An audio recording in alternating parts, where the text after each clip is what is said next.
Welcome to துளிர் IAS academy. இன்னைக்கு நம்ம இல்லம் தேடி தேர்வுல 7th தமிழ் சரிங்களா ஃபுல் டெஸ்ட் வந்து நம்ம பார்க்க போறோம். அதுக்குண்டான எக்ஸ்பிளனேஷன் நம்ம பார்ப்போம். First question. சோ முதல் கேள்வி வந்து பாத்தீங்கன்னா உங்களுக்கு சொப்பனத்தில் கண்ட டேஷ் சோத்துக்கு ஆகுமா அப்படின்னு ஒரு क्वेश्चन கேட்டிருக்காங்க சரிங்களா.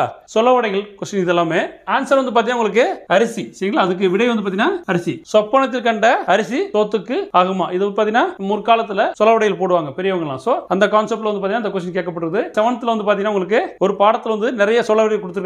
சோ அத கொஞ்சம் நம்ம பார்ப்போம். சோ சொப்பனத்தில் கண்ட அரிசி சோத்துக்கு ஆகுமா. புண்ணுக்கு மருந்து போட முடியும், பிடிவாதத்துக்கு மருந்து போட முடியுமா. பிடிவாதத்துக்கு மருந்து போட முடியுமா. விளைச்சலுக்கு வெள்ளாட்டுக்கும் ஜென்ம பகை. அடைமலை விட்டாலும் செடிமலை விடாது. நினைச்சதாம் கழுதை எடுத்ததாம் ஓட்டம். சோ இதெல்லாமே வந்து பாத்தீங்கன்னா சொலவடைகள். சோ இரண்டாவது கேள்வி, எந்த களம் நெல்லுக்கு ஒரு அந்து பூச்சி போதும். இந்த பாத்தீங்கன்னா அந்து பூச்சி சரிங்களா. சோ அந்து பூச்சி போதும். அதுக்கு விடை வந்து பாத்தீங்கன்னா 1000 களம் சரிங்களா. 1000 களம் நெல்லுக்கு ஒரு அந்து பூச்சி போதும். இந்த இடத்துல ஸ்பெல்லிங் மிஸ்டேக் இருக்கு, கரெக்ஷன் பண்ணிக்கோங்க. குடல் கூழுக்கு அழுவுதாம், கொண்டை பூவுக்கு அழுவுதாம். நல்லவாம்பு படம் எடுக்கலாம், நாக்கெல்லாம் பூச்சி படம் எடுக்கலாமா. சோ நாக்கு பூச்சி சொல்லுவாங்கல்ல, அதான் நாக்கெல்லாம் பூச்சி படம் எடுக்கலாமா. இருப்பவனுக்கு புளியேப்பம், இல்லாதவனுக்கு பசியேப்பம்.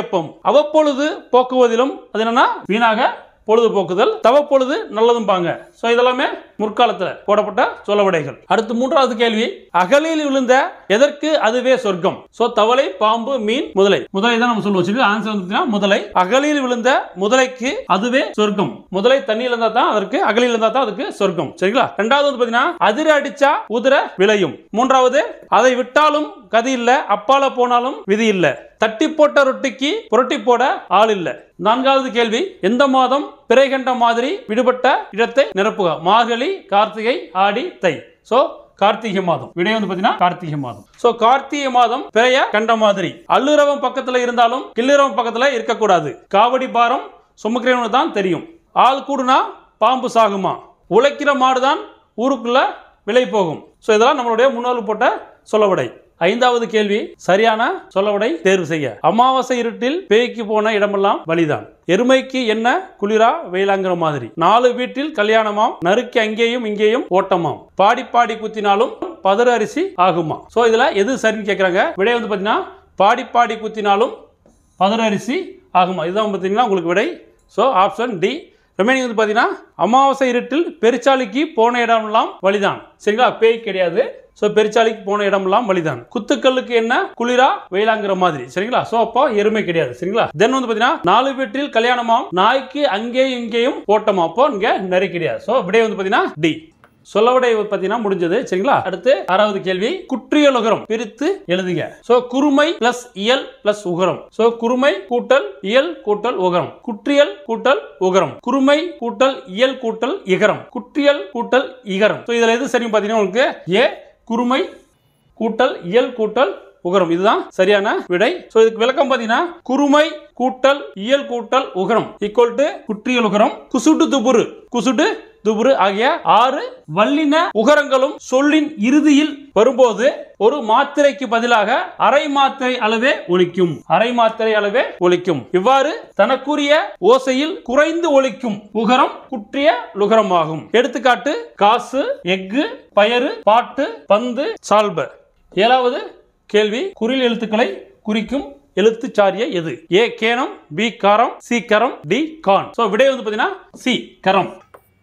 குறில் எழுத்துக்களை குறிக்க கரம். எடுத்துக்காட்டு அகரம், இகரம், உகரம், ககரம், மகரம். 8வது கேள்வி, நெடில் எழுத்துக்களை குறிக்கும் எழுத்து சாரியை எது. எழுத்து சாரி எது. கேனம், காரம், கரம், கான். விடை வந்து பாத்தீங்கன்னா கான். சோ நெடில் எழுத்துக்களை வந்து பாத்தீங்கன்னா குறிக்கிறது எதுனா கான். எடுத்துக்காட்டு ஐகான், அவுகான். 9வது கேள்வி, உகரம் சொல்லின் இறுதியில் வரும்போது ஒலிக்கும் மாத்திரை அளவு என்ன. சொல்லின் இறுதியில் வரும்போது ஒலிக்கும் மாத்திரை அளவு என்ன. விடை ஏ அரை. சோ வந்து பாத்தீங்கன்னா உகரங்கள் சொல்லின் இறுதியில் வரும்போது ஒரு மாத்திரைக்கு பதிலாக அரை மாத்திரை அளவே ஒலிக்கும். வல்லின உகரங்கள் சொல்லின் இறுதியில் வரும்போது ஒரு மாத்திரைக்கு பதிலாக அரை மாத்திரை அளவே ஒலிக்கும். சோ 10வது கேள்வி, பின்வருவனவற்றுள் நெடில் தொடர் குற்றியலுகரம் அல்லாதது எது. சோ எது இல்லன்னு கேட்டிருக்காங்க. குற்றியலுகரம் அல்லாதது எது. நெடில் தொடர். சோ ஏ மாவு, பி பாகு, சி மாசு, டி காது. விடை வந்து பாத்தீங்கன்னா ஏ மாவு. நெடில் தொடர் குற்றியலுகரம் தனி நெடிலை தொடர்ந்து வரும் குற்றியலுகரம் நெடில் தொடர் குற்றியலுகரம் எனப்படும். இவை ஈரெழுத்து சொற்களாக மட்டுமே அமையும். இவை ஈரெழுத்து சொற்களாக மட்டுமே அமையும். எடுத்துக்காட்டு பாகு, மாசு, பாடு, காது, ஆறு. 11வது கேள்வி முற்றிய லுகரம் தேர்வு செய்க. முற்றிய லுகரம் தேர்வு செய்க. சோ ஆப்ஷன் வந்து பாத்தீங்கன்னா 1 புகு, 2 ஏழு, 3 பாகு, 4 வந்து பாத்தீங்கன்னா பாடு. முற்றிய லுகரம் பாத்தீங்கன்னா உங்களுக்கு புகு மற்றும் 7 தான். சரிங்களா? விடை பி, புகு மற்றும் 7. தனிக்குறில் எழுத்தை அடுத்து வரும் வல்லின உகரங்கள் ஒரு மாத்திரை அளவுக்கு முழுமையாக ஒலிக்கும். வல்லினம் அல்லாத உகரங்கள் எப்போதும் முழுமையாக ஒலிக்கும். எப்போதும் முழுமையாகவே ஒலிக்கும். இவ்வாறு ஓசை குறையாமல் ஒரு மாத்திரை அளவில் முழுமையாக ஒலிப்பதை முற்றிய லுகரம் என்பர். சோ எடுத்துக்காட்டு வந்து பாத்தீங்கன்னா புகு, பசு, விடு, அது, வரு, மாவு, 7. 12வது கேள்வி உயிர் தொடர் குற்றிய லுகரம் தேர்வு செய்க. பாக்கு, காடு, வரலாறு, பசு. சோ விடை வந்து பாத்தீங்கன்னா வரலாறு. தனி நெடில் அல்லாத உயிர்மை எழுத்தை தொடர்ந்து வரும் குற்றியலுகரம் உயிர் தொடர் குற்றியலுகரம் எனப்படும். சோ எடுத்துக்காட்டு அரசு, கயிறு, 9, வரலாறு. 13வது கேள்வி எந்த எழுத்தை தொடர்ந்து வரும் குற்றியலுகர சொற்கள் இல்லை? இல், இல், இர், இவ். சோ விடை வந்து பாத்தீங்கன்னா விடை யு. இவ் எனும் எழுத்தை தொடர்ந்து வரும் குற்றியலுகர சொற்கள் இல்லை. மேலும் சு, டு, ரு ஆகியவை இறுதியாக அமையும் இடைத்தொடர் குற்றியலுகர சொற்களும் இல்லை. 14வது கேள்வி குற்றியலுகர சொற்களை தொடர்ந்து எதை முதல் எழுத்தாக கொண்ட சொற்கள் வரும்போது குற்றியலுகரத்தில் உள்ள உகரம் இகரமாக மாறும். உகரம் இகரமாக மாறும். சோ ஆப்ஷன் வந்து பாத்தீங்கன்னா உங்களுக்கு வகரம் ஏ, பி யகரம், சி லகரம், டி லகரம். சரிங்களா? இதுல விடை வந்து பாத்தீங்கன்னா உங்களுக்கு பி யகரம். விடை பி யகரம். குற்றியலுகர சொற்களை தொடர்ந்து யகரத்தை முதல் எழுத்தாக கொண்ட சொற்கள் வரும்போது குற்றியலுகரத்தில் உள்ள உகரம் இகரமாக மாறும். அந்த இகரம் தனக்குரிய ஒரு மாத்திரை அளவிலிருந்து அரை மாத்திரை அளவாக குறைந்து ஒலிக்கும். சோ வந்து பாத்தீங்கன்னா அந்த இகரம் தனக்குரிய ஒரு மாத்திரை அளவிலிருந்து அரை மாத்திரை அளவாக குறைந்து ஒலிக்கும். சோ எடுத்துக்காட்டு பார்ப்போம். கொக்கு. சரிங்களா? கொக்கு கூட்டல் யாது. இங்க வந்து பாத்தீங்கன்னா உகரம் இக்கு கூட்டல் உ. இந்த கூ வந்து பாத்தீங்கன்னா இக்கு கூட்டல் உ. இது வந்து பாத்தீங்கன்னா அங்க இந்த உகரம் இகரமாக மாறும்போது கொக்கியாது இக்கு கூட்டல் ஈயா மாறுது. கொக்கியாது. சோ அடுத்து வந்து பாத்தீங்கன்னா தோப்பு கூட்டல் யாது. பூ வந்து பாத்தீங்கன்னா உங்களுக்கு இப்பு கூட்டல் ஊ தான் பூ. சரிங்களா? சோ இது அங்க உங்களுக்கு இகரமா மாறும்போது தோப்பி யாது இப்பு கூட்டல் ஈ. பீன்றது வந்து பாத்தீங்கன்னா உங்களுக்கு இப்பு கூட்டல் ஈ. அதான் வந்து பாத்தீங்கன்னா உங்களுக்கு தோப்பி யாது. தென் வந்து பாத்தீங்கன்னா உங்களுக்கு நாடு. சரிங்களா? நாடு கூட்டல் யாது. இந்த டு வந்து பாத்தீங்கன்னா இட்டு கூட்டல் ஊவா இருக்கு. இதே வந்து பாத்தீங்கன்னா உங்களுக்கு யகரம் வரும்போது நாடு யாது டி. அப்ப உங்களுக்கு இட்டு கூட்டல் ஈயா மாறுது. தென் வந்து பாத்தீங்கன்னா எனப்படுவது. சரிங்களா? எனப்படுவது கூட்டல் யாது. இந்த தூ வந்து பாத்தீங்கன்னா உங்களுக்கு இத்து கூட்டல் ஊவா இருக்கு. யகரம் வரும்போது எனப்படுவது யாது. சோ இத்து கூட்டல் ஈயா மாறுது. சோ வந்து பாத்தீங்கன்னா உங்களுக்கு அந்த இகரம் என்ன சொல்லுதுன்னா உங்களுக்கு தனக்குரிய ஒரு மாத்திரை அளவிலிருந்து அரை மாத்திரை அளவாக குறைந்து ஒலிக்கும். 15வது கேள்வி ஓசை நயத்திற்காக வரும் சொல் எது? சரிங்களா? ஏ அசை சொல், பி ஓசை சொல், சி இசை சொல், டி எசை சொல். சோ விடை வந்து பாத்தீங்கன்னா உங்களுக்கு அசை சொல். மியா என்பது ஓர் அசை சொல். ஓசை நயத்திற்காக மட்டும் வருவது. குற்றியலிகரம் தற்போது உரைநடை வழக்கில் இல்லை. சோ வந்து பாத்தீங்கன்னா இப்போ குற்றியலிகரம் தற்போது உரைநடை வழக்கில் இல்லை. இலக்கியங்கள் மட்டுமே உள்ளது. சோ அப்ப குற்றியலிகரம் எங்க இருக்குன்னா உங்களுக்கு இலக்கியங்கள் மட்டுமே இருக்குது. தற்போதைய உரைநடை வழக்குல இல்ல. எடுத்துக்காட்டு கேள் கூட்டல் மியா ஈக்குவல் டு கேன் மியா. செல் கூட்டல் மியா சென்மியா. 16வது கேள்வி பாக்கு இதனோட மாத்திரை அளவு என்ன? பாக்கு இதனுடைய மாத்திரை அளவு என்ன? 2, 1.5, 3, 2.5. விடை வந்து பாத்தீங்கன்னா உங்களுக்கு 3 சி 3. விடை 3. குற்றியலுகர எண்ணு பெயர்களின் மாத்திரை அளவை கண்டுபிடிங்க. சரிங்களா? இதுல என்ன பார்ப்போம். சோ எடுத்துக்காட்டு 1. சரிங்களா? ஓக்கு ஒரு மாத்திரை, இன்னுக்கு அரை மாத்திரை, ரூக்கு அரை மாத்திரை. சரிங்களா? பா எழுத்துக்கு 2 மாத்திரை, இக்குக்கு அரை மாத்திரை, கூக்கு அரை மாத்திரை, மொத்தம் 3 மாத்திரை. 17வது கேள்வி மேகசின். சரிங்களா? மேகசினோட தமிழ் சொல் என்னன்னு கேட்டிருக்காங்க. மாத இதழ், வார இதழ், பருவ இதழ், நாளிதழ். சோ வந்து பாத்தீங்கன்னா மேகசின்னா உங்களுக்கு பருவ இதழ்.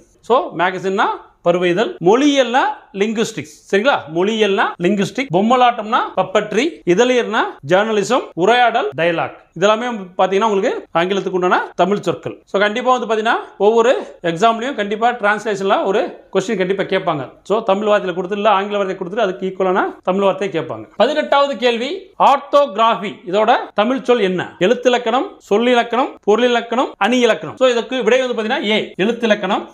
சரிங்களா? சோ ஒளியல்னா போனாலஜி. 19வது கேள்வி கரடிக்கு மிகவும் பிடித்த உணவு எது? கரையான். கரடிக்கு மிகவும் பிடித்த உணவு கரையான். கரடிக்கு உண்டான விளக்கம் சரிங்களா? கரடி ஒரு அனைத்துண்ணி. சோ அது பழங்கள், தேன் போன்றவற்றை உண்பதற்காக மரங்களில் ஏறக்கூடியது. உதிர்ந்த மலர்கள், காய்கள், கனிகள், புற்றீசல் ஆகியவற்றையும் தேடி உண்ணும். சோ இதெல்லாமே அது சாப்பிடும். பட் அதுக்கு வந்து பாத்தீங்கன்னா ரொம்பவும் பிடிச்ச உணவு வந்து பாத்தீங்கன்னா உங்களுக்கு கரையான் தான் அதுக்கு மிகவும் பிடித்த உணவு சரிங்களா? தென் வந்து பாத்தீங்கன்னா அடுத்த கேள்வி 20வது கேள்வி, தமிழ்நாட்டில் வனக்கல்லூரி எங்கு அமைந்துள்ளது? சோ ஃபாரஸ்ட் காலேஜ் வந்து பாத்தீங்கன்னா உங்களுக்கு எங்க அமைஞ்சிருக்குன்னு கேக்குறாங்க. எங்கன்னா உங்களுக்கு மேட்டுப்பாளையம் சரிங்களா? சோ தமிழ்நாட்டில் வனக்கல்லூரி அமைந்துள்ள இடம் மேட்டுப்பாளையம், கோயம்புத்தூர் மாவட்டம். 21வது கேள்வி, நன்கு வளர்ந்த கரடி. சோ நல்லா வளர்ந்த கரடி வந்து பாத்தீங்கன்னா எத்தனை கிலோ எடை வரை இருக்குன்னு கேக்குறாங்க சரிங்களா? சோ இது வெயிட் வந்து பாத்தீங்கன்னா உங்களுக்கு 160 கிலோ. கரடியோட உடம்புல இருக்கக்கூடிய அடர்ந்த முடிகள் இருக்கு பாத்தீங்களா? சோ அதுதான் வந்து பாத்தீங்கன்னா உங்களுக்கு தேனீக்கிட்ட இருந்து அதை காப்பாத்துது. 22வது கேள்வி, பண்புள்ள விலங்கு என்று அழைக்கப்படுவது எது? சரிங்களா? காட்டுல இருக்கக்கூடிய விலங்குகள்ல பண்புள்ள விலங்கு என்று அழைக்கப்படுவது எது? புலி. சோ யானை, மான், சிங்கம் எதுவுமே கிடையாது. புலிதான் வந்து பாத்தீங்கன்னா உங்களுக்கு பண்புள்ள விலங்கு. சோ பண்புள்ள விலங்கு புலி. புலிகள் தனித்து வாழும் இயல்பு உடையவை. சோ புலி வந்து பாத்தீங்கன்னா தனியா தான் வாழுமா. தென் வந்து பாத்தீங்கன்னா உங்களுக்கு புலி தனக்கான உணவை வேட்டையாட பின்பு வேறு எந்த விலங்கையும் வேட்டையாடுவதில்லை. சோ தனக்கு தேவையான உணவு வந்து பாத்தீங்கன்னா வேட்டையாடினதுக்கு அப்புறம் வேற எந்த விதமான விலங்கையும் வேட்டையாடாது. 23வது கேள்வி, ஒரு காட்டின் வளத்தை குறிக்கும் குறியீடு எது? சோ எந்த விலங்குன்னு கேட்டிருக்காங்க. சிங்கம், புலி, யானை, நரி. சோ விடை வந்து பாத்தீங்கன்னா புலி. ஒரு புலி வந்து பாத்தீங்கன்னா காட்டோட வளத்தை குறிக்கும் குறியீடு சொல்றாங்க. நீளம், உயரம், பருமன், எடை, பலம், வேட்டைத்திறன் இது எல்லாமே வந்து பாத்தீங்கன்னா உங்களுக்கு சிங்கத்தை விட சிறந்தது புலி. சோ சிங்கத்தை விட பெஸ்டா வந்து பாத்தீங்கன்னா பெர்ஃபார்மன்ஸ் பண்ணக்கூடியது வந்து பாத்தீங்கன்னா உங்களுக்கு புலி தான் பண்ணும் சரிங்களா? எனவே இயற்கை விஞ்ஞானிகள் சரிங்களா? இயற்கை விஞ்ஞானிகள் என்ன பண்றாங்கன்னா புலியை காட்டுக்கு அரசன் என்கிறார்கள். புலியை காட்டுக்கு அரசன் என்கிறார்கள். 24வது கேள்வி, சோ புலியை பத்தி சில கூற்று கொடுத்திருக்காங்க, அதை ஆராய சொல்லியிருக்காங்க. புலி இரவில் மட்டுமே வேட்டையாடும் தன்மை கொண்டது. சரி.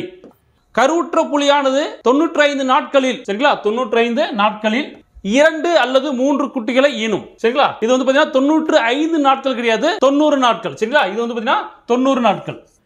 சோ விடை வந்து பாத்தீங்கன்னா உங்களுக்கு சி, 1 சரி 2 தவறு. சோ இதோட விளக்கம் வந்து பாத்தீங்கன்னா புலி மனிதர்களை தாக்குவதில்லை, இரவில் மட்டுமே வேட்டையாடும் தன்மை கொண்டது. கருவுற்ற புலியானது 90 நாட்களில் 2 அல்லது 3 குட்டிகளை ஈனும் சரிங்களா? அடுத்து வந்து பாத்தீங்கன்னா அந்த குட்டிகளை 2 ஆண்டுகள் வரை வளர்த்து அதன் பின்னர் அதற்கான எல்லையை பிரித்து விடும். 25வது கேள்வி, இந்தியாவில் ஆசிய சிங்கங்கள் சோ எந்த சரணாலயத்தில் உள்ளது? இந்தியாவில் ஆசிய சிங்கம் எங்க இருக்குன்னு கேக்குறாங்க. கிர் சரணாலயத்தில் இருக்கு. இந்த இந்தியாவில் வந்து பாத்தீங்கன்னா குஜராத் மாநிலத்தில் உள்ள கிர் சரணாலயம் உள்ளது. இந்தியாவில் குஜராத் மாநிலத்தில் உள்ள அங்க மட்டுமே தான் வந்து பாத்தீங்கன்னா உங்களுக்கு ஆசிய சிங்கங்கள் இருக்கு, வேற எங்கேயும் இல்ல. அடுத்து உலகில் ஆசிய சிங்கம், ஆப்பிரிக்க சிங்கம் என 2 வகை சிங்கங்கள் வாழ்கின்றன. 26வது கேள்வி, இந்தியாவில் உள்ள மான்கள் எவை? இந்தியாவில் உள்ள மான்கள் எவை? புள்ளிமான், மீனாமான், வெளிமான். டி வந்து பாத்தீங்கன்னா அனைத்தும். சோ ஆன்சர் வந்து பாத்தீங்கன்னா அனைத்தும். அனைத்து விதமான மான்களும் இந்தியாவில் உள்ளன சரிங்களா? இந்தியாவில் சருகுமான், மிலாமான், புள்ளிமான், வெளிமான் என பல வகையான மான்கள் உள்ளது. எல்லா வகை மான்களிலும் நம் நாட்டு புள்ளிமான்களே அழகில் சிறந்தவை. 27வது கேள்வி, இந்தியாவில் வனமகன் சோ இந்தியாவின் வனமகன் என்று அழைக்கப்படுவோர் யார்? இதுதான் கேள்வி. ஏ வந்து பாத்தீங்கன்னா ஜாதவ் யங். இவர்தான் வந்து ஜாதவ் பயங். இவர்தான் விடை சரிங்களா? ஜாதவ் பயங். ஜாதவ் பயங் அசாம் மாநிலத்தில் ஜோர் விராட் என்ற மாவட்டத்தை சேர்ந்தவர். பிரம்மபுத்திரா ஆற்றின் நடுவில் உள்ள மிகப்பெரிய தீவில் 30 ஆண்டுகள் மிகப்பெரிய தீவில் 30 ஆண்டுகள் தனது கடினமான உழைப்பால் ஒரு மிகப்பெரிய காட்டை உருவாக்கியவர். யானைகளின் வருகையை தமது உழைப்பிற்கு கிடைத்த பரிசாக கருதியவர். 2012ஆம் ஆண்டு ஜவஹர்லால் நேரு பல்கலைக்கழகம் ஜாதவுக்கு இந்திய வனமகன் ஃபாரஸ்ட் மேன் ஆஃப் இந்தியா எனும் பட்டத்தை வழங்கியது. 28வது கேள்வி, எந்த பல்கலைக்கழகம் மதிப்புறு முனைவர் என்ற பட்டத்தை ஜாதவ் பயங்கிற்கு வழங்கியது? ஜவஹர்லால் நேரு பல்கலைக்கழகம், கவுகாத்தி பல்கலைக்கழகம், இந்திரா காந்தி பல்கலைக்கழகம், மெட்ராஸ் பல்கலைக்கழகம். சோ அந்த விருது வழங்கியது யாருன்னா கவுகாத்தி பல்கலைக்கழகம் தான் வந்து பாத்தீங்கன்னா உங்களுக்கு மதிப்புறு முனைவர் பட்டத்தை வழங்கியிருக்கு. 29வது கேள்வி, ஜாதவ் பயங்கிற்கு எந்த ஆண்டு இந்திய அரசு பத்மஸ்ரீ விருதை வழங்கியது? எந்த ஆண்டு இந்திய அரசு பத்மஸ்ரீ விருதை வழங்கியது? டி 2015ஆம் ஆண்டு வழங்கியது. 30வது கேள்வி, ஐகாரம் சொல்லின் முதலில் வரும்போது ஒலிக்கும் மாத்திரை அளவு என்ன? முதலில் வரும்போது ஒலிக்கும் மாத்திரை அளவு என்ன? விடை 1.5 மாத்திரை. ஐகாரம் சொல்லின் முதலில் வரும்போது 1.5 மாத்திரை அளவில் ஒலிக்கும். ஐகாரம் சொல்லின் இடையிலும் இறுதியிலும் வரும்போது 1 மாத்திரை அளவில் ஒலிக்கும். 31வது கேள்வி, சமையல் என்னும் சொல்லில் ஐகார குறுக்கும் பெரும் மாத்திரையின் அளவு என்ன? விடை வந்து பாத்தீங்கன்னா 1 மாத்திரை. விடை ஒரு மாத்திரை. விளக்கம் பார்த்தீங்கன்னா வையம், சமையல், பறவை என சொற்களின் முதல் இடை இறுதி ஆகிய இடங்களில் வரும்போது தனக்குரிய 2 மாத்திரை அளவிலிருந்து குறைந்து ஒலிக்கிறது. இவ்வாறு குறைந்து ஒலிக்கும் ஐகார குறுக்கம் எனப்படும். ஐகாரம் சொல்லின் முதலில் வரும்போது 1.5 மாத்திரை அளவில் ஒலிக்கும். எடுத்துக்காட்டு வையம். ஐகாரம் சொல்லின் இடையிலும் இறுதியிலும் வரும்போது 1 மாத்திரை அளவில் ஒலிக்கும். இடையிலும் இறுதியிலும் வரும்போது 1 மாத்திரை அளவில் ஒலிக்கும். எடுத்துக்காட்டு சமையல், பறவை. 32வது கேள்வி, மகர குறுக்கம் இடம்பெறாத சொல் எது? கேட்டிருக்காங்க. சரிங்களா? ஏ வலம் வந்தாம், 2 போன். சரிங்களா? 3 வந்து பாத்தீங்கன்னா சி மருண், டி பாடம் படித்தான். இதுல விடை வந்து பாத்தீங்கன்னா உங்களுக்கு பாடம் படித்தான். டி தான் ஆன்சர். வலம் வந்தால் என்பதில் மகர மெய்யெழுத்தை அடுத்து வகர எழுத்து வருவதால் மகர மெய்யானது தனக்குரிய அரை மாத்திரை அளவிலிருந்து குறைந்து 1/4 மாத்திரை அளவில் ஒலிக்கிறது. போலும் என்னும் சொல்லை போன் என்றும், மருளும் என்னும் சொல்லை மருண் என்றும் செய்யுளில் ஓசை சீர்மைக்காக பயன்படுத்தினர். இச்சொற்களில் மகர மெய்யானது இன் 2 சுழியின் 3 சுழியின் ஆகிய எழுத்துக்களை அடுத்து வருவதால் தனக்குரிய அரை மாத்திரை அளவிலிருந்து குறைந்து 1/4 மாத்திரை அளவில் ஒலிக்கிறது. அம்மா பாடம் படித்தான் ஆகிய சொற்களில் மகர மெய்யெழுத்து தனக்குரிய அரை மாத்திரை அளவில் முழுமையாக ஒலிக்கிறது. 33வது கேள்வி, முக்தீது என்னும் சொல்லில் ஆயுத குறுக்கம் பெறும் மாத்திரையின் அளவு என்ன? முக்தீது என்னும் சொல்லில் ஆயுத குறுக்கம் பெறும் மாத்திரையின் அளவு என்ன? 1/4 மாத்திரை. விடை 1/4 மாத்திரை. முள் கூட்டல் தீது முக்தீது, கல் கூட்டல் தீது கட்சீது. இச்சொற்களில் உள்ள ஆயுத எழுத்து தனக்குரிய அரை மாத்திரை அளவிலிருந்து குறைந்து 1/4 மாத்திரை அளவில் ஒலிக்கிறது. 1/4 மாத்திரை அளவில் ஒலிக்கிறது. தன்னோட அரை மாத்திரை அளவிலிருந்து 1/4 மாத்திரை அளவில் ஒலிக்கிறது. அஃது எஃகு ஆகிய சொற்களில் ஆயுத எழுத்து தனக்குரிய அரை மாத்திரை அளவில் முழுமையாக ஒலிக்கிறது. 34வது கேள்வி, பிழையில்லாத கூற்றை தேர்வு செய்க. பசு கன்றை ஈன்றன, அரசர்கள் நல்லாட்சி செய்தார், மேகங்கள் சூழ்ந்து கொண்டன, குழலி நடனம் ஆடியது. சோ இதுதான் ஆப்ஷன் கொடுத்திருக்காங்க. இதுல பிழையில்லாத கூற்றை தேர்வு செய்ய சொல்லிருக்காங்க. சரிங்களா? சோ அப்ப பசு கன்றை ஈன்றன வராது, ஈன்றது வரும். அரசர்கள் நல்லாட்சி செய்தனர் வருவாங்க. சரிங்களா? செய்தார் வராது, செய்தனர். மேகங்கள் சூழ்ந்து கொண்டன, இது சரியான விடை. குழலி நடனம் ஆடினாள், குழலி நடனம் ஆடியது வராது, ஆடினாள். 35வது கேள்வி, பேரபல் சொல்லின் தமிழ் சொல்லை தேர்வு செய்க. ஏ ஊமை, பி ஊமேயம், சி ஊம உருபு, டி உருவகம். விடை ஊமை. 36வது கேள்வி, விடுபட்ட இடத்தை நிரப்புக. ஒரு குறள் கொடுத்திருக்காங்க, அதுல விடுபட்ட இடத்தை நிரப்ப சொல்லியிருக்காங்க. ஏதிலார் குற்றம் போல் தம் குற்றம் காண்கிற்பின் தீதுண்டோ டேஷ் உயிர்க்கு. தீதுண்டோ டேஷ் உயிர்க்கு. ஏ வந்து பாத்தீங்கன்னா மண்ணும் கொடுத்திருக்காங்க 3 சுழியின், பி 2 சுழியில வரக்கூடிய மண்ணும் கொடுத்திருக்காங்க, சி விண்ணும், டி கண்ணும். இதுல விடை வந்து பாத்தீங்கன்னா உங்களுக்கு பி மண்ணும் தான் விடை. சரிங்களா? சோ இது புறங்கூறாமிலிருந்து வந்திருக்கு இந்த கேள்வி. ஏதிலார் குற்றம் போல் தம் குற்றம் காண்கிற்பின் தீதுண்டோ முன்னும் உயிர்க்கு. குற்றத்தை காண்பது போல தன்னுடைய குற்றத்தையும் காண்பவருடைய வாழ்வில் துன்பம் இல்லை அப்படின்னு திருவள்ளுவர் இந்த குறள்ல சொல்லியிருக்காரு. 37வது கேள்வி, கோடிட்ட இடத்தை நிரப்புக. சரிங்களா? இதுவும் ஒரு குறள் தான் கொடுத்திருக்காங்க. டேஷ் டேஷ் காத்தலும் காத்த வகுத்தலும் வல்லது அரசுன்னு கேட்டிருக்காங்க. சரிங்களா? சோ அதுக்கு ஆப்ஷன் என்னன்னா ஈட்டலும் இயற்றலும், எடுத்தலும் ஈற்றலும், இயற்றலும் ஈட்டலும், ஈட்டலும் எடுத்தலும். சோ இ தான் இதுல விடை. இயற்றலும் ஈட்டலும் சி. சோ விளக்கம் என்ன? இறைமாச்சல் வந்து கொடுக்கப்பட்டிருக்கு இந்த குறள். சரிங்களா? இயற்றலும் ஈற்றலும் காத்தலும் காத்த வகுத்தலும் வல்லது அரசு அப்படின்னு திருவள்ளுவர் சொல்லியிருக்கார். இதுக்கு பொருள் என்னன்னா, பொருள் வரும் வழிகளை அறிதலும், அவ்வழிகளில் பொருள்களை சேர்த்தலும், சேர்த்த பொருளை பாதுகாத்தலும், காத்த பொருளை பயனுள்ள வகையில் திட்டமிட்டு செலவிடுதலும் சிறந்த அரசின் செயல்களாகவும் சொல்லியிருக்காங்க. சோ சிறந்த அரசோட செயல்கள் என்னன்னா இந்த குறள்ல திருவள்ளுவர் சொல்லியிருக்கார். 38வது கேள்வி, உழவர்களின் நலனுக்காக எங்கு மிகப்பெரிய மாநாட்டை முத்துராமலிங்க தேவர் நடத்தினார்? சரிங்களா? So A Madurai, B Rajapalayam, C Ramanad, D Trichy. விடை வந்து பாத்தீங்கன்னா உங்களுக்கு பி ராஜபாளையம். பி ராஜபாளையம். உழவர்களோட நலனுக்காண்டி ராஜபாளையத்துல ஒரு பெரிய அளவுல மாநாட்டம் நடத்திருப்பாரு. அப்புறம் 1938 மதுரையில் இருந்த நூற்பாலை ஒன்றில் வேலை செய்த தொழிலாளர்களின் உரிமைக்காக தோழர் ப. ஜீவானந்தத்துடன் இணைந்து போராட்டம் நடத்தினார். 39வது கேள்வி, தாமோ சிறை எங்குள்ளது? தாமோ சிறை எங்குள்ளது? மத்திய பிரதேசம். விடை வந்து பாத்தீங்கன்னா மத்திய பிரதேசம். சோ இங்க தாமோ சிறைனா உங்களுக்கு பசும்பொன் முத்துராமலிங்க தேவர் 2ஆம் உலகப் போர் சமயத்தில் மத்திய பிரதேசத்தில் உள்ள தாமோ நகரில் உள்ள ராணுவ சிறையில் அடைக்கப்பட்டார். இந்த 2ஆம் விடுதலை போருக்கு பின்னர் அவர் விடுதலை செய்யப்பட்டார். 40வது கேள்வி, வசையொலிய வாழ்வாரே வாழ்வார் என கூறியவர் யார்? சரிங்களா? யாருன்னா திருவள்ளுவர். விடை வந்து பாத்தீங்கன்னா திருவள்ளுவர். 41வது கேள்வி, கொற்கை துறைமுகத்திலே எந்த கொடி பறந்தது? சரிங்களா? மீன் கொடி பறந்தது. சோ இது பாத்தீங்கன்னா பாண்டியர்களோட சின்னம் வந்து பாத்தீங்கன்னா 2 மீன்கள். கொற்கை துறைமுகம் பாண்டியனுடைய மீனக்கொடி பறந்தது. கொற்கை கடல் முத்துவலம் கொளித்தது. 42வது கேள்வி, சுதேச கப்பல் கம்பெனியின் தலைவராக விளங்கியவர் யார்? சுதேச கப்பல் கம்பெனியின் தலைவராக விளங்கியவர் யார்? வ.உ.சி. திலகர், பாண்டித்துரையார், நேதாஜி. விடை வந்து பாத்தீங்கன்னா பாண்டித்துரையார். சோ சங்கம் அமைத்து புலவர் பாடும் புகழ் உடையவராக விளங்கிய பாண்டித்துரையார் கம்பெனியின் தலைவர் ஆனார். வ.உ.சி. அந்த கம்பெனியோட செயலாளர். 43 கேள்வி, வ.உ.சி.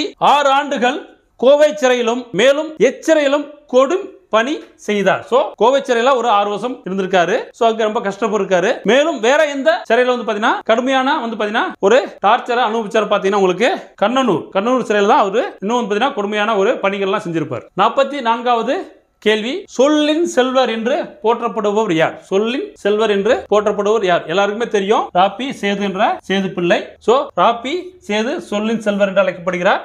தமிழறிஞர், எழுத்தாளர், வழக்குரைஞர் மற்றும் மேடை பேச்சாளர். செய்யலுக்கே உரிய எதுகை, மோனை என்பவற்றை உரைநடைக்குள் கொண்டு வந்தவர் ராபி சேது பிள்ளை. 45வது கேள்வி, ராபி சேதுவின் சாகித்ய அகாடமி பரிசு பெற்ற நூல் எது? சரிங்களா? விடை தமிழ் இன்பம். விடை தமிழ் இன்பம். 46வது கேள்வி, ராபி சேது எழுதிய நூல்களில் மாறுபட்ட நூல் எது? மாறுபட்ட நூல் எது? சோ ஆப்ஷன் 4 கொடுத்திருக்காங்க. ஆற்றங்கரையினிலே அமுதும் தேனும், தமிழகம் ஊரும் பேரும், தமிழ் விருந்து. தமிழ் விருந்து. சரிங்களா? இது எதுன்னு கேட்டிருக்காங்க. மாறுபட்டது பி அமுதும் தேனும். ஆற்றங்கரையிலே கடற்கரையிலே தமிழ் விருந்து, தமிழகம் ஊரும் பேரும், மேடை பேச்சு, இதெல்லாம் அவருடைய நூல்கள். வ.உ. சிதம்பரனார் பேசுவதாக அமைந்த இந்த பாடப்பகுதி வந்து பாத்தீங்கன்னா உங்களுக்கு கடற்கரையிலே என்னும் நூலிலிருந்து எடுத்தாளப்பட்டுள்ளது. 47வது கேள்வி, இயல்பு வழக்கு எத்தனை வகைப்படும்? இயல்பு வழக்கு எத்தனை வகைப்படும்? சோ 2, 3, 4, 6. இயல்பு வழக்கு 3 வகைப்படும். ஒரு பொருளை அதற்கே உரிய இயல்பான சொற்களால் குறிப்பிடுவது இயல்பு வழக்கு ஆகும். ஒரு பொருளை அதற்கே உரிய இயல்பான சொற்களால் குறிப்பிடுவது இயல்பு வழக்கு ஆகும். இயல்பு வழக்கு 3 வகைப்படும். இலக்கணமுடையது, இலக்கண போலி, மருவு. 48வது கேள்வி, நுனிக்கிளை இதனோட இலக்கண குறிப்பை கேட்டிருக்காங்க. நுனிக்கிளை இதனோட இலக்கண குறிப்பு இலக்கண போலி, மருவு, இலக்கணமுடையது, மங்களம். விடை வந்து பாத்தீங்கன்னா இலக்கண போலி. இலக்கண போலினா என்ன? கிளையின் நுனியை கிளை நுனி என கூறாமல் நுனிக்குலை என குறிப்பிடுகிறோம். இவ்வாறு இலக்கண முறைப்படி அமையாவிடினும் இலக்கணமுடையவை போலவே ஏற்றுக்கொள்ளப்படும் சொற்கள் இலக்கண போலி எனப்படுகிறது. 49வது கேள்வி, கால்வாய். கால்வாய் இதனுடைய இலக்கண குறிப்பு கேட்கப்பட்டிருக்குது. இலக்கணமுடையது, மருவு, இடக்கரடக்கல், முன்பின் தொக்கப்போலி. விடை வந்து பாத்தீங்கன்னா முன்பின் தொக்கப்போலி. இலக்கண போலி என்பது பெரும்பாலும் சொற்களின் முன்பின் பகுதிகள் இடம் மாறி வருவதை குறிக்கும். இடம் மாறி வருவதையே குறிக்கும். எனவே இலக்கண போலியை முன்பின்னாக தொக்கப்போலி எனவும் குறிப்பிடுவர். எடுத்துக்காட்டு, புறநகர், கால்வாய், தசை, கடைக்கன். 50வது கேள்வி, பின்வருவனவற்றுள் மாறுபட்டது எது? பின்வருவனவற்றுள் மாறுபட்டது எது? போது, எந்தை, வாயில், சோநாடு. சரிங்களா? 4 ஆப்ஷன் கொடுத்திருக்காங்க. விடை வந்து பாத்தீங்கன்னா உங்களுக்கு வாயில், சி வாயில். விடை வாயில். இலக்கண நெறியிலிருந்து பிறழ்ந்து சிதைந்து வழங்கும் சொற்கள் மருவு எனப்படும். எடுத்துக்காட்டு, கோயம்புத்தூருக்கு வந்து பாத்தீங்கன்னா நம்ம கோவைன்னு சொல்லுவோம். கோயம்புத்தூருக்கு கோவைன்னு சொல்லுவோம். குடந்தை, எந்தை, போது, சோநாடு. எடுத்துக்காட்டு வந்து பாத்தீங்கன்னா கோவை, குடந்தை, எந்தை, போது, சோநாடு. 51வது கேள்வி, ஓலை அதனோட மங்கள சொல் கேட்டுக்கிறாங்க. சரிங்களா? விடை வந்து பாத்தீங்கன்னா உங்களுக்கு திருமுகம் பி. விளக்கு, திருமுகம், மஞ்சள், பனையில கொடுத்திருக்காங்க. விடை பி. மங்களம் இல்லாத சொற்களை மங்களமான வேறு சொற்களால் குறிப்பதை மங்களம் என்பர். எடுத்துக்காட்டு ஓலை, திருமுகம், கருப்பாடு, வெள்ளாடு, விளக்கை அணை, விளக்கை, குளிரவை, சுடுகாடு, நன்காடு. இந்த மாதிரி மாற்றி சொல்லுவாங்க. 52வது கேள்வி, பொற்கொள்ளர் பொன்னை எவ்வாறு கூறுவர்? பொற்கொள்ளர்கள் பொன்னை எவ்வாறு கூறுவர்?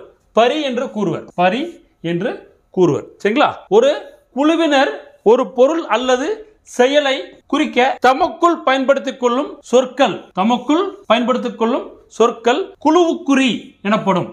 எடுத்துக்காட்டு பொன்னை பரி என்றால் பொற்கொள்ளர் பயன்படுத்துவது. ஆடையை காரை எனல் யானைப்பாகர் பயன்படுத்துவது. 53வது கேள்வி, இடைப்போலி அமைந்துள்ள சொல்லை தேர்வு செய்ய. மையல், ஐந்து, இளைஞ்சி, மைஞ்சு. சரிங்களா? சோ இடைப்போலி எங்க இருக்குன்னா இளைஞ்சி. சி. ஆன்சர் வந்து சி. இளைஞ்சி தான் உங்களுக்கு விடை. அமைச்சு விளக்கம் வந்து பாத்தீங்கன்னா உங்களுக்கு அமைச்சு. சரிங்களா? அமைச்சு, இளஞ்சி, இளைஞ்சி, அரையர், அரையர் ஆகிய சொற்களில் இடையில் உள்ள எழுத்து மாறினாலும் பொருள் மாறாது. சரிங்களா? இடையில் உள்ள எழுத்து மாறினாலும் பொருள் மாறாது. இவ்வாறு சொல்லின் இடையில் இருக்க வேண்டிய எழுத்திற்கு பதிலாக வேறு ஓர் எழுத்து அமைந்து அதே பொருளை தருவது இடைப்போலி ஆகும். 54வது கேள்வி, அக்ரிணை பெயர்களின் இறுதியில் நிற்கும் மகர எழுத்திற்கு பதிலாக கடைப்போலியாக வருவது எது? சரிங்களா? சோ விடை வந்து பாத்தீங்கன்னா ஆப்ஷன் வந்து பாத்தீங்கன்னா உங்களுக்கு ரகரம், ரன்னகரம், தன்னகரம், தன்னகரம். விடை பி. நகரம். அக்ரிணை பெயர்களின் இறுதியில் நிற்கும் மகர எழுத்திற்கு பதிலாக ரன்னகரம் கடைப்போலியாக வரும். லகர எழுத்திற்கு பதிலாக ரகரம் கடைப்போலியாக வரும். 55வது கேள்வி, ஒரு தொடரை வினை, வினா, பெயர் ஆகியவற்றில் ஏதேனும் ஒன்றை கொண்டு முடிவது எது? பயனிலை, எழுவாய், போலி, செய்யப்படுபொருள். சரிங்களா? இதுல விடை வந்து பாத்தீங்கன்னா பயனிலை. சோ பயனிலை என்னன்னா ஒரு தொடரை வினை, வினா, பெயர் ஆகியவற்றில் ஏதேனும் ஒன்றை கொண்டு முடித்து வைப்பது பயனிலை ஆகும். ஏதேனும் ஒன்றை கொண்டு முடித்து வைப்பது பயனிலை ஆகும். எடுத்துக்காட்டு கரிகாலன் கல்லணையை கட்டினான். கரிகாலன் கல்லணையை கட்டினான். சோ அடுத்து பார்க்கிறது நம்ம எழுவாய். ஒரு தொடரில் யார், எது, எவை என்னும் வினாக்களுக்கு விடையாக அமைவது எழுவாய். எடுத்துக்காட்டு நீலன் பாடத்தை படித்தான். நீலன் பாடத்தை படித்தான். செய்யப்படு பொருள். சரிங்களா? யாரை, எதை, எவற்றை என்னும் வினாக்களுக்கு விடையாக வருவது செய்யப்படு பொருள். எடுத்துக்காட்டு நான் கவிதையை படித்தேன். என் புத்தகத்தை எடுத்தது யார்? நெல்லிக்கனியை தந்தவர் அதியமான். 56வது கேள்வி, கலைச்சொல் கான். பேலட். சரிங்களா? பேலட்னா என்னன்னு கேட்டிருக்காங்க. துணிவு, முழக்கம், கதைப்பாடல் மற்றும் பேச்சாற்றல். சரிங்களா? பேலட்னா சி. ஆன்சர் கதைப்பாடல். பேச்சாற்றல்னா எலக்யூஷன். துணிவு கரேஜ், முழக்கம் ஸ்லோகன். 57வது கேள்வி, கப்பலின் அளவுகளை எந்த நீட்டளவையால் கணக்கிட்டனர்? சோ கப்பலோட அளவை எந்த நீட்டளவையால் கணக்கிட்டனர்? கேள்வி தச்சு மூலம். டி. ஆன்சர் வந்து தச்சு மூலத்தால அளந்திருக்கிறாங்க. நீளம், அகலம், உயரம் ஆகியவற்றை சரியான முறையில் கணக்கிட்டு கப்பல்களை உருவாக்கி இருக்கிறாங்க. இவற்றை தச்சு மூலம் என்னும் நீட்டளவையால் கணக்கிட்டனர். 58வது கேள்வி, இளைத்த மரத்தில் காணப்படும் உருவங்கள் எவ்வாறு அழைக்கப்பட்டது? வெட்டுவாய், கண்ணடை, தொகுதி, சமுக்கு. விடை வந்து பாத்தீங்கன்னா பி. கண்ணடை. மரத்தின் வெட்டப்பட்ட பகுதியை வெட்டுவாய் என்பார்கள். மரத்தின் வெட்டப்பட்ட பகுதியை வெட்டுவாய் என்பர். கண்ணடை என்பது இளைத்த மரத்தில் காணப்படும் உருவங்கள் ஆகும். கண்ணடை என்பது இளைத்த மரத்தில் காணப்படும் உருவங்கள் ஆகும். 59வது கேள்வி, கூற்றை ஆராய்க. சரிங்களா? சோ 2 கூற்று கொடுத்திருக்காங்க, அதை ஆராய்ச்சி சொல்லியிருக்காங்க. மரத்தின் வெட்டப்பட்ட பகுதி வெட்டுவாய் என்பர். இப்பதான் பார்த்தோம். எஸ், இது கரெக்ட். கப்பலின் பக்கங்களுக்கு தேக்கு, வேம்பு, வெண்தேக்கு மரங்களை பயன்படுத்தினர். ஆக்சுவலா வந்து பாத்தீங்கன்னா வேம்பு பயன்படுத்த மாட்டாங்க கப்பலின் பக்கங்களுக்கு. சரிங்களா? சோ விடை வந்து பாத்தீங்கன்னா 1 மட்டும் சரி, 2 தவறு. மரத்தின் வெட்டப்பட்ட பகுதியை வெட்டுவாய் என்பர். ஆல்ரெடி பார்த்தாச்சு. சரிங்களா? நீர்மட்ட வைப்பிற்கு வேம்பு, இலுப்பை, புன்னை, நாவல் போன்ற மரங்களை பயன்படுத்தினர். பக்கங்களுக்கு தேக்கு, வெண்தேக்கு போன்ற மரங்களை பயன்படுத்தினர். 60வது கேள்வி, மார்க்கோ போலோ எந்த நாட்டை சேர்ந்தவர்? மார்க்கோ போலோ எந்த நாட்டை சேர்ந்தவர்? இத்தாலி. 61வது கேள்வி, தவறான கூற்றை தேர்வு செய்ய. கப்பலின் அடிப்பகுதியில் சுண்ணாம்பையும் தேங்காய் நாரையும் கலந்து அரைத்து பூசினர். சரிங்களா? சுண்ணாம்பையும் தேங்காய் நாரையும் கலந்து அரைத்து பூசியுள்ளனர். 2 மரத்தினால் ஆன ஆணிகளை தொகுதி என்பர். விடை வந்து பாத்தீங்கன்னா 1 மட்டும். ஏன்னா இது தவறான கூற்று சொல்லியிருக்காங்க. ஆக்சுவலா தேங்காய் நாரை பயன்படுத்த மாட்டாங்க. சுண்ணாம்பையும் சணலையும் கலந்து அதில் எண்ணெய் கலந்து அரைத்து கப்பலின் அடிப்பகுதியில் பூசினர். இரும்பு ஆணிகள் துருப்பிடித்துவிடும் என்பதால் மரத்தினாலான ஆணிகளை பயன்படுத்தினர். இந்த ஆணிகளை தொகுதி என்பர். 62வது கேள்வி, திருக்கைத்தி. திருக்கைத்தி என்பது எவ்வகையான கப்பல்? சிறிய படகு, ஓடம், பாய்மரம், தோணி. விடை வந்து பாத்தீங்கன்னா சி, பாய்மரம். காற்றின் உதவியால் செலுத்தப்படும் கப்பல்கள் பாய்மர கப்பல்கள் எனப்பட்டன. பெரிய பாய்மரம், திருக்கைத்தி பாய்மரம், காண பாய்மரம், கோசு பாய்மரம் போன்ற பல வகையான பாய்மரங்களை தமிழர்கள் பயன்படுத்தினர். 63வது கேள்வி, பாய்மர கப்பலில் பாய், கயிறு ஆகியவற்றில் பழுது ஏற்படும் போது மரப்பிசின் கொண்டு இணைத்த செய்தியை கூறுவது எது? கலித்தொகையா, பரிபாடலா, பட்டினப்பாளையா, அகநானூறா? விடை பரிபாடல். விளக்கம்: பாய்மர கப்பலில் பாய், கயிறு ஆகியவற்றில் பழுது ஏற்படும் பொழுது அவற்றை மரப்பிசின் கொண்டு இணைத்தனர் என்பதை பரிபாடல் கூறுகிறது. 64வது கேள்வி, பள்ளித்தலம் அனைத்தும் கோயில் செய்வோம் என கூறியவர் யார்? விடை பாரதியார். நமது எதிர்காலத்தை உருவாக்கும் பள்ளிக்கு கோயில் என்று பெயர் வைத்தார். பாரதியார். பள்ளித்தலம் அனைத்தும் கோயில் செய்வோம் என எங்கள் பாரத தேசம் என்று தோல் கொட்டுவோம் என்றார் பாரதியார். 65வது கேள்வி, நன்றின் பால் உயிர்ப்பது எது? கோடிட்டேகத்தை நிரப்புக. சரிங்களா? சோ அன்பு, ஈகை, கல்வி, அறிவு. விடை வந்து பாத்தீங்கன்னா டி, அறிவு. நன்றின் பால் உயிர்ப்பது அறிவு என்று வள்ளுவர் கூறியுள்ளார். 66வது கேள்வி, திருக்குறளை பரப்பும் பணியினை திருக்குறள் வகுப்பு நடத்தியும் தொடர் சொற்பொழிகள் நிகழ்த்தியும் செய்தவர் யார்? பி. முனுசாமி, ராப்பி சேதுப்பிள்ளை, ஆலங்குடி சோமு, து. அரங்கன். விடை ஏ, வி. முனுசாமி. திருக்குறள் வகுப்புகள் நடத்தியும் தொடர் சொற்பொழிகள் நிகழ்த்தியும் திருக்குறளை பரப்பும் பணியை செய்தவர் திருக்குறளார் வி. முனுசாமி. நகைச்சுவை ததும்பும் தமது பேச்சால் மக்களை கவர்ந்தவர். வள்ளுவர் உள்ளம், வள்ளுவர் காட்டிய வழி, திருக்குறளின் நகைச்சுவை உள்ளிட்ட பல நூல்களை வி. முனுசாமி எழுதியுள்ளார். உலக பொதுமறை திருக்குறள் உரை விளக்கம் எனும் இவரது நூல் பெரும் புகழ் பெற்றது. 67வது கேள்வி, இளமேல் கல் என்று கூறியவர் யார்? ஔவையார். விடை ஔவையார். இளமேல் கல் என்று கூறியவர் ஔவையார். 68வது கேள்வி, சுப்ரபாரதமணியன் எழுதாத நூல் எது? கனவு, பின்னல், வேட்டை, கலை சொல்லும் கலை. விடை கனவு. சுப்ரபாரதிமணியன் குழந்தை தொழிலாளர் முறை ஒழிப்பு, இயற்கை வளங்களை பாதுகாத்தல் போன்ற கருத்துக்களை வலியுறுத்தி சிறுகதை, புதினம், கட்டுரை முதலியவற்றை எழுதியுள்ளார்.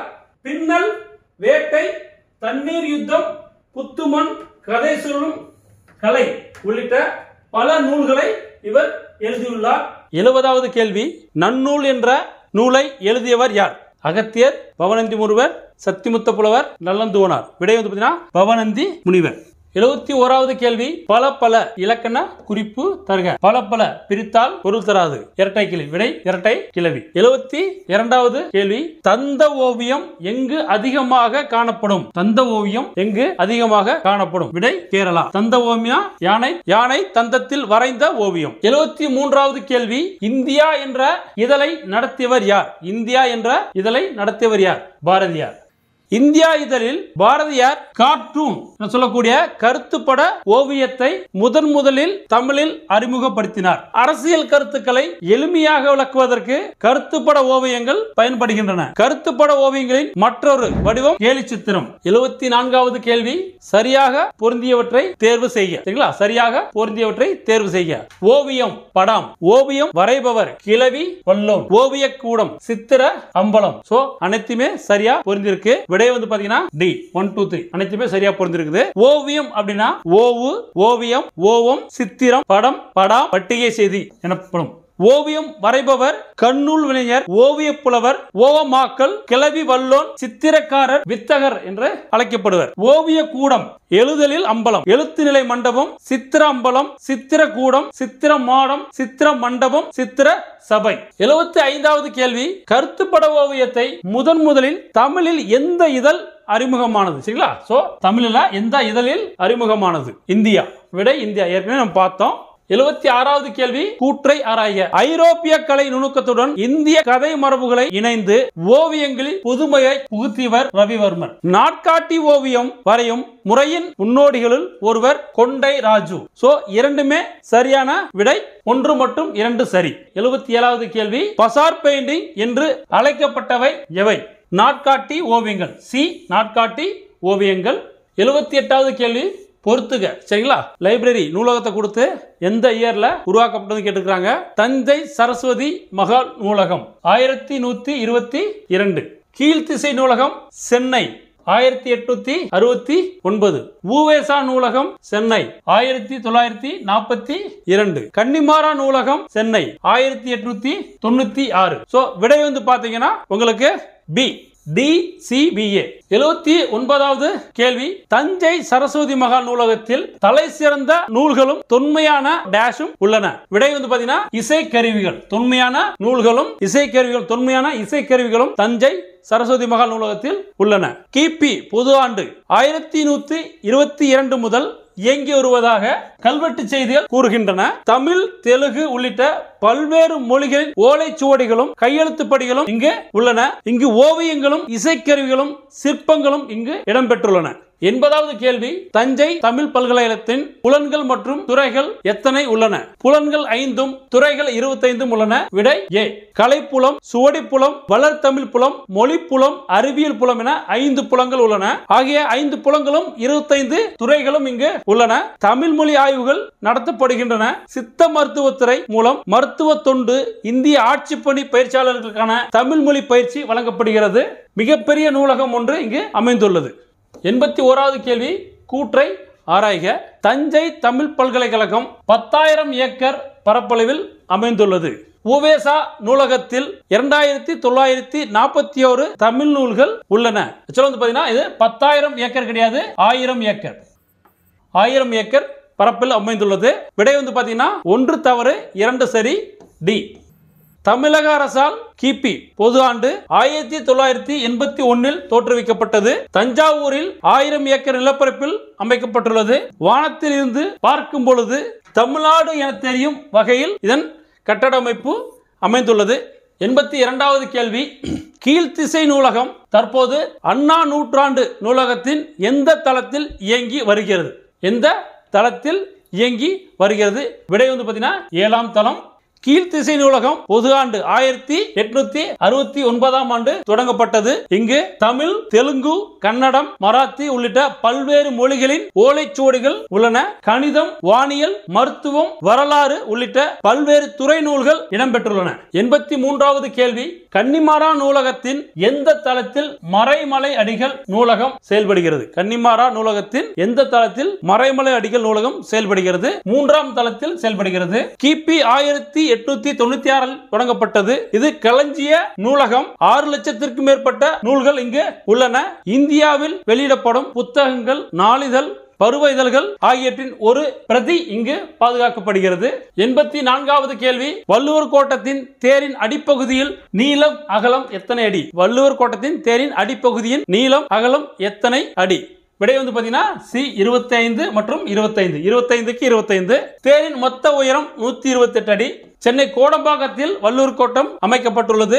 கட்டுமான பணிகள் கிபி 1973 தொடங்கி 1976 முடிக்கப்பட்டன.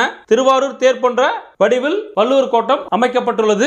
85வது கேள்வி, வள்ளுவர் கோட்டத்தின் தேரின் மையத்தில் உள்ள எந்த வடிவ கருவறையில் திருவள்ளுவர் சிலை உள்ளது? எந்த வடிவ கருவறையில் திருவள்ளுவரின் சிலை உள்ளது? விடை எண்கோண வடிவ கருவறையில் திருவள்ளுவரின் சிலை அமைந்துள்ளது. தேரின் மையத்தில் உள்ள எண்கோண வடிவ கருவறையில் திருவள்ளுவரின் சிலை அமைக்கப்பட்டுள்ளது. 86வது கேள்வி, சரியாக பொருந்தியவற்றை தேர்வு செய்க. அறத்துப்பால், பொருட்பால், இன்பத்துப்பால். அறத்துப்பால் கருநிற பளிங்குக்கல். பொருட்பால் வெண்ணிற பளிங்குக்கல். இன்பத்துப்பால் செந்நிற பளிங்குக்கல். விடை ஏ 1, 2 மற்றும் 3 அனைத்தும் சரி. வள்ளுவர் கோட்டத்தில் 1330 குறட்பாக்களும் செதுக்கப்பட்டுள்ளன.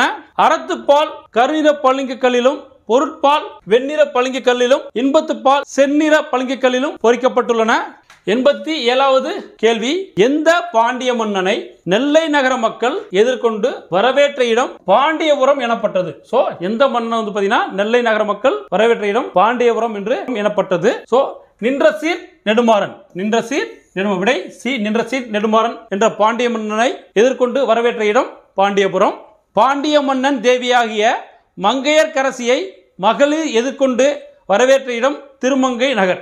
88வது கேள்வி, பொதிகை மலையில் வாழ்ந்தவர் யார்? அகத்தியர், நம்மாழ்வார், விஸ்வாமித்திரர், வசிஷ்டர். சோ பொதிகை மலையில் வாழ்ந்த நபர் யார்னா அகத்தியர். அகத்தியர் பொதிகை மலையில் வாழ்ந்தார். பொதியிலாயினும் இமயமாயினும் பதியெழு அரியா பழங்குடி என்று இளங்கோவடிகள் பொதிகை மலைக்கு முதலிடம் கொடுத்து பாடியுள்ளார். கடிகை முத்துப்புலவர் இருந்த இடம் எது? கடிகை முத்துப்புலவர் இருந்த இடம் எது? எட்டயபுரம். 90வது கேள்வி, தாமிரபரணி நதியும் சிற்றாரும் கலக்கும் இடம் எது? தாமிரபரணி நதியும் சிற்றாரும் கலக்கும் இடம் எது? விடை சேவலப்பேரி டி. மணியாச்சியிலிருந்து 7-8 மைல் தூரத்தில் தாமிரபரணி நதியும் சிற்றாரும் கலக்கிற இடம்தான் சேவலப்பேரி என்கின்ற முக்கூடல். தாமிரபரணி கடலோடு கலக்கும் இடத்தில் கொற்கை எனும் துறைமுகம் இருந்துள்ளது. பொருணை எனப்படும் தாமிரபரணி ஆற்றின் கரையில் நெல்லை நகரம் அமைந்துள்ளது. 91வது கேள்வி, சி வைகுண்டத்து பெருமாளை பற்றி பாடிய புலவர் யார்? விடை பி பிள்ளை பெருமாள். 92வது கேள்வி, கூற்றை ஆராய்க. 92வது கேள்வி, கூற்றை ஆராய்க. நம்மாழ்வார் அவதார ஸ்தலம் ஆழ்வார் திருநகரி. இதற்கு திருக்குறுகூர் என்ற பெயரும் உண்டு. இவர் எழுதிய நூல் திருவாய் மொழி. சோ மூன்றுமே சரியான கூற்று. விடை 1, 2, 3. சோ ஏ விடை ஏ 1, 2, 3 அனைத்தும் சரி. 93வது கேள்வி, வள்ளல் சீதக்காதி வாழ்ந்த இடம் எது? வள்ளல் சீதக்காதி வாழ்ந்த இடம் எது? விடை சி காயல்பட்டினம். 94வது கேள்வி, திருப்புகழை பாடியவர் யார்? நமச்சிவாய புலவர், அருணகிரிநாதர், அண்ணாமலையார், நம்மாழ்வார். விடை பி அருணகிரிநாதர். 95, சங்கரன் கோவிலுக்கு வடக்கே 8 மைலில் உள்ள ஊர் எது? விடை டி கருவை நல்லூர். 96வது கேள்வி, நுண்துளி தூங்கும் குற்றாலம் என பாடியவர் யார்? திருஞான சம்பந்தர். திருஞான சம்பந்தர். 97வது கேள்வி, டி.கே. சிதம்பரநாதர் சிறப்பிக்கப்படும் பெயர்கள் எவை? ரசிகமணி, தமிழிசை கவலர், வளர் தமிழ் ஆர்வலர். டி அனைத்தும். விடை டி அனைத்தும். 98வது கேள்வி, தாரணி பொருள் தருக. தாரணினா என்ன? தாரணி என்றால் உலகம். 99வது கேள்வி, இரக்கம் உடையோர் பேறு பெற்றார் என்று யார் கூறுவதாக கண்ணதாசன் கூறுகிறார்? இயேசுநாதர். 100வது கேள்வி, கண்ணதாசனின் இயற்பெயர் என்ன? முத்தையா. விடை முத்தையா. இல்லம் தேடி தேர்வு நடந்துட்டு இருக்கு. ஸோ இதில் நமக்கு 7th தமிழ், சரிங்களா? 7th தமிழ உண்டான கேள்விகளுக்கு விடைகள் மற்றும் விளக்கத்தை நம்ம பார்த்தோம். ஸோ எல்லாருமே வந்து பார்த்தீங்கன்னா நல்லா டெஸ்ட் எழுதிட்டு இருக்கீங்க. நிறைய பேர் வந்து பார்த்தீங்கன்னா நிறைய டெஸ்ட் எழுதுறீங்க. ஸோ ரொம்ப சந்தோஷமா இருக்கு. இதை நீங்க கண்டினியூ பண்ணீங்கன்னா அப்படின்னா கண்டிப்பாக வந்து பார்த்தீங்கன்னா இந்த டெஸ்ட் உங்களுக்கு ரொம்ப பயனுள்ளதா அமையும். ஸோ மென்மேலும் வந்து பார்த்தீங்கன்னா நாங்களும் இதை பார்த்தீங்கன்னா இதுக்குண்டான அனைத்து விதமான வீடியோக்களும் உங்களுக்கு நாங்கள் போடுறோம். நன்றி, வணக்கம்.